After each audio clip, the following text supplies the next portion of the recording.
बिस्मिल्लाहिर्रहमानिर्रहीम। अस्सलाम वालेकुम। आज मैं आपके साथ इमली और सौंठ की चटनी बनाने की रेसिपी शेयर करूंगी। अगर आपने अभी तक हमारे चैनल को सब्सक्राइब नहीं किया तो प्लीज़ सब्सक्राइब करें, बेल आइकन को प्रेस करें ताकि हर नई आने वाली वीडियो सबसे पहले आपको मिल जाए। तो चलें शुरू करते हैं। 1 पाव इमली, इसको मैंने 2 गिलास पानी में 2 घंटे के लिए भिगो दिया था। इसके मैंने बीज निकाल दिए हैं, इसका पल्प अलग कर लिया है।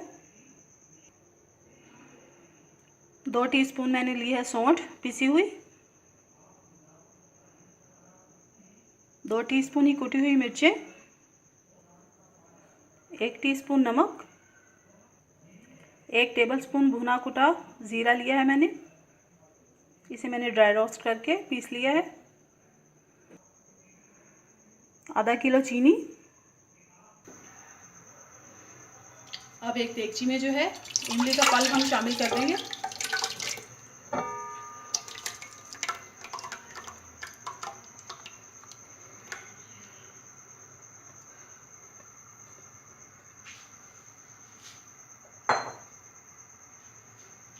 इसके बाद मैं इसमें चीनी डाल दूंगी।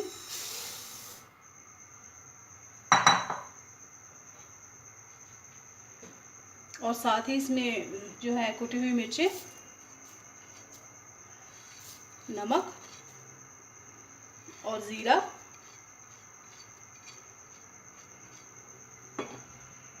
सौंठ मैं अभी नहीं डाल रही, उसे थोड़ी देर के बाद डालेंगे।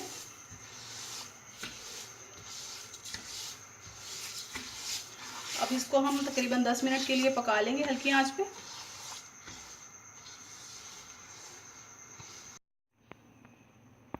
ये देखें चटनी को जो है 5 मिनट हो गए हैं हल्की आंच पे पकते हुए। अब मैं इसमें सौंठ पाउडर डाल दूंगी। इसे अच्छी तरह से मिक्स करने के बाद तकरीबन 5 से 7 मिनट इसे और पकाएंगे।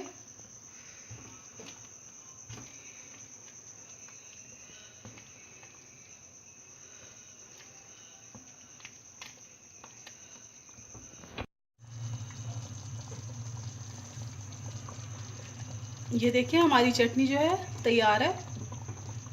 इसको हमने बस इतना थिक रखना है, ज़्यादा नहीं करेंगे क्योंकि ठंडा होने के बाद ये खुद ही गाढ़ी हो जाएगी।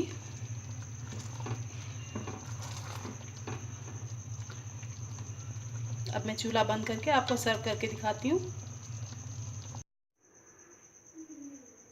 ये देखिए हमारी इमली और सौंठ की चटनी तैयार है। ट्राई ज़रूर कीजिएगा, दुआओं में याद रखिएगा। अल्लाह हाफिज़।